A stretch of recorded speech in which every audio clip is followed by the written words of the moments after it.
Good day. Today I would like to tell you about setting up a Trimble Access survey style. There are a number of survey styles that you can use, as you can see in my list below. I will start with the with the RTK survey style, which is probably the most common that people are using. And I'm going to start off with base options. So base options, we're going to RTK. We're using CMRX. However, if you do have an older base or older receivers, use CMR Plus. You can choose your receiver from the list below.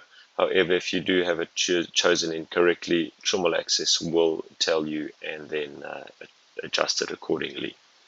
Antenna height, we leave as blank as we set up a tripod on different heights. Our station index, I've chosen 28. You can choose any number between 1 and 30.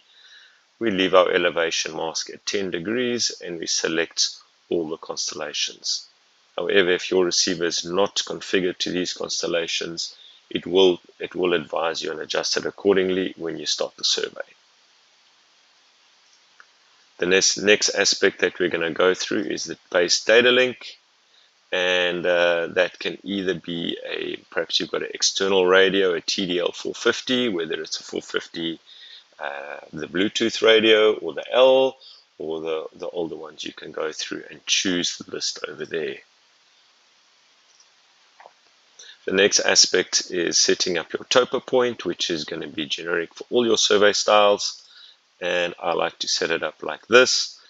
And you've got your different you can have auto tolerance on or off, and you can set whatever tolerance you would like to receive when you are in the field. Observe control point, I set up as 30 epochs.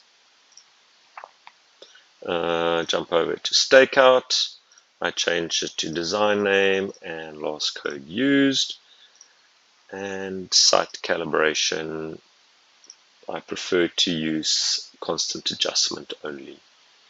And that's a very simple method on how to set up the base. Rover options, we'll do the same.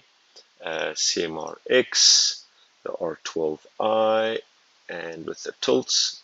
Whatever you've used at the base station, please use over here as well, as the frequency and your station index will differentiate from any other base that you might find or might get signal from a nearby site of another surveyor working there. Rover data link, we're generally going to be using the internal radio for the Rover, as we're not going to be dragging a TDL on our back while we're running around in the field with the Rover. And that's the simple steps on how to set up a RTK survey style. Thank you very much.